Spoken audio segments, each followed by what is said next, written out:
Alright, so this is my last video. I want to talk to you guys about culture shocks. We rarely get them, but when we do, there's a reason why they're called culture shocks.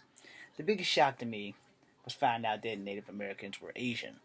And that was like a really interesting thing because I found out a few years ago, way back in the 90s, like 99, 2000, somewhere between the 90s and the early 2000s. I was going to school, I was going to Piedmont, and I met this young man who was the son of a preacher, and I've told you guys this before, and it really blew my mind. So I was working out, I was doing martial arts, whipping my sword and stuff around, and doing my thing, and this guy came up, and he was Korean, and he's like, "I'm sorry, I thought you were half Chinese or something," and I was like, "No, as far as I know, I'm part Cherokee, part black, and part white." He said, "Well, Native Americans are Asian," and I was like, I think you're insane, and no, we're not. Then we had a bet. I lost, and it was a cultural shock. You know, I've had quite a few of them. And being this is Black History Month, I wanted to tune in on this, and this is only my personal opinion and from my own personal experiences. And your personal experience will be the thing that will make you or break you. All right. The trick is to be like me and kind of cruise that in between spot. All right. We'll make another video on something of a sensitive matter later. Or I'll film it after this, but this is a little bit more important because it's about culture shocks. Alright, depending on where you go in this world, and being that I joined the army, I met people when I was enlisted from all over places, but none of them have had as many cultural shocks as me, or they were younger, so they haven't really gotten to the point in life where a culture shock is really a big slap in the face. Me finding out that Native Americans were Asian was mine. Me finding out that I was part Native American was like one of my first culture shocks. And that happened in the 5th grade. Thank you, Miss Conrad. But the culture shock with the tension between Africans from Africa versus everyone else who was of African descent but not from Africa and blacks in America really fucked me up because I grew up in a time where a lot of racist people, I'm not going to say white people because I know plenty of white people who are not racist. I know plenty of black people who are racist and who are not racist. And it's a full slippery slope of America the clusterfuck. So in the 90s, there was a big push to get black people to go back to Africa. Now it's not like worldwide or globally or state to stately known, but there is a big push. Power cord. There was like a major push. There's always all these go back to Africa, go back to Africa, go back to Africa, and I'm in the transition of middle school and high school when this is going on. So like 87, 89, 90, 91, shit like that. There's these big go back to Africas and all this other shit, and movies were being made about it. And they always show Roots or Shaka Zulu on these channels like Fox and stuff, and PBS, and you had to watch them for your assignments in class and things like that. And they never really tell you about how life works. They never really tell you how some Africans don't like black people, and I had to learn that the hard way. And through life, I found out that it ain't always the case, but in many cases, like Africans who immigrate here, um, they don't really have a problem with black people. But Africans who are just visiting and are only here like for educational purposes, some of them, and only some of them, have problems with black people. But Africans who come here and want to stay here and have a better life, they're okay with black people. We're Africans who just here, we get an education, we're gonna go back to our country and we're gonna make millions, and you guys are gonna pay for it. But those ones weren't the nicest ones to me. And like I said in other videos, I met people from Trinidad and Tobago who have had it far worse than what I've had it, and they've told me their experiences. And like I said, this was a fucking culture shock, and it really fucked me up because I was like, well, if you guys are from the island and they're from Africa, but you guys are from African slave descent like us Americans, it's like they don't care. And it was a big culture shock.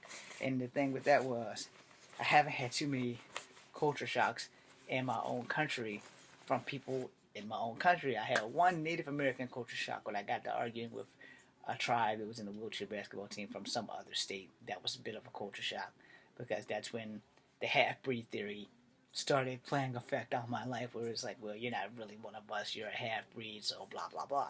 Mind you, this guy was a half-breed himself. He just probably didn't know it. And the thing with that is, I've gotten a lot of half-breed negative from blacks and whites and Native Americans. I'm not going to leave anybody out. And I've had experiences where people weren't sure what the fuck I am. And they, like, if they had something to say about Asians, they would shut the fuck up real quick because they thought I was Hawaiian or Filipino or Mexican. And if they had said something about Mexicans, they would shut the fuck up because they wasn't sure what I was between being Hawaiian and Filipino and Mexican. And those are the things I've been mixed with, and I've also been mixed with Samoans. And I'm like, okay, well, I never really met a Samoan. So I've met Filipinos, I've met Hawaiians, and a lot of Hawaiians, they're like, hey, you Hawaiian? I'm like, no, I'm part Cherokee, part white, and part black. So, yeah, well, you look Hawaiian. Okay, well, if you want me to be Hawaiian, I will be Hawaiian as long as we can be at peace. And I've done that with lots of people who, hey, you speak Spanish? No. Are you Mexican?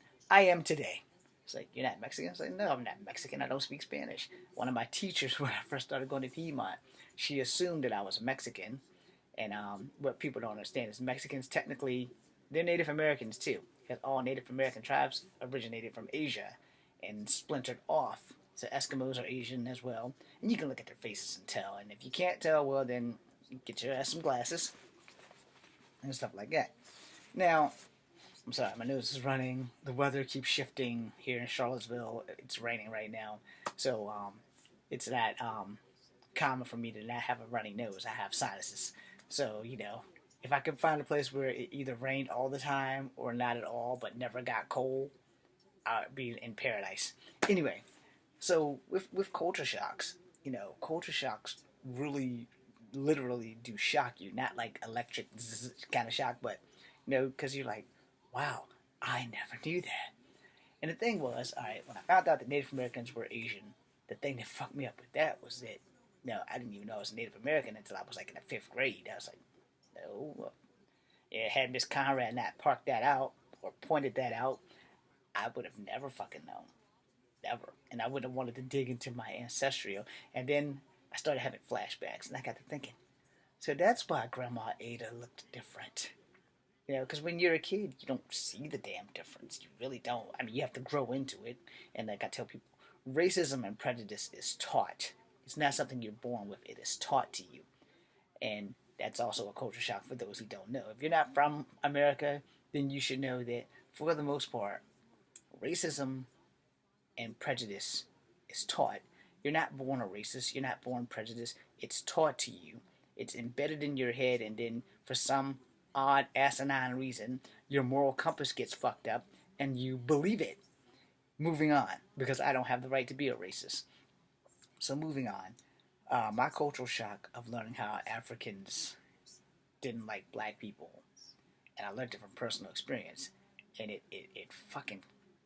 like really fucked me up, because like I said, I was coming up and doing the go back to Africa phase of America.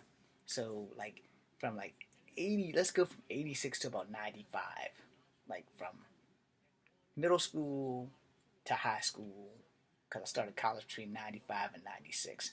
So maybe 97. Anyway, whenever I started college, let's go from there to there. And that's where I had met the people who are from Africa. Like I said, in high school, I met 3 Africans. 2 didn't like me. 1 of them did. I think he's still here. I don't know what happened to the other 2. And the ones that didn't like me, they were full African either, because they had curly hair like mine, but they didn't like me. Their skin was as light as mine, but a little darker. So my skin's here, their skin's just a little bit darker than this.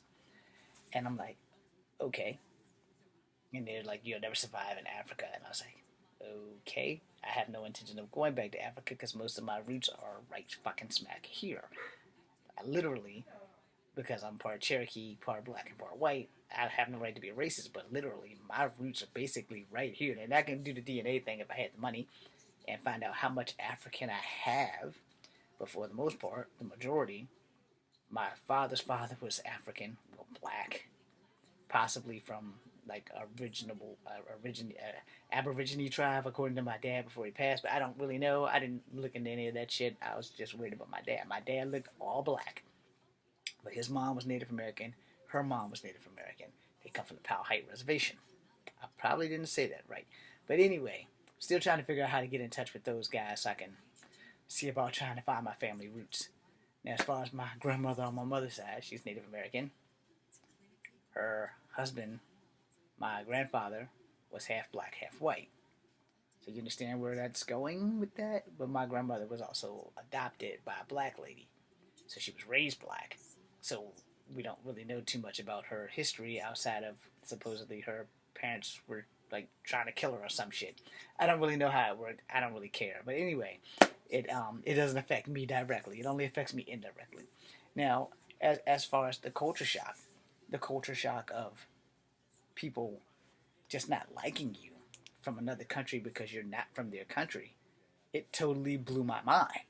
And I'm pretty sure, like, there are fractions in like Asia that don't really get along, and those fractions have carried their distrust into the Americas. Now, in America, I don't know if for Asia the old bones still throw stones. Now, I don't know if the Japanese in America have problems with the Chinese in America. I don't know. I also don't know if they have problems with the Vietnamese or the Koreans or the North and the South Koreans. You know, it's all over the place. Because in America, I think that's probably the one place where you can find a unified Asia without having a problem, with the exception of like the Native American tribes. Because they splintered and were put on reservations not by choice, but by necessity for the white man to have free reign over the world or over America. And I'm not trying to offend anyone. Look this shit up. It's history. But the culture shock of things. I've only been to one other country in my life, which was Canada. And in Canada, I felt like, wow, I was never called out of my name. I was never called out of my race. Of course, they don't know what the hell my race was. But, I was treated fairly. Like much more fairly than I've been treated in my own country. But the thing is, culture shock is very shocking. Now, I'm going to make another video about some really racist stuff.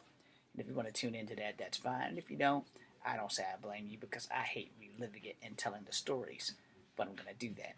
I'm James Williams Jr., Comfort number 2, B, C, and E.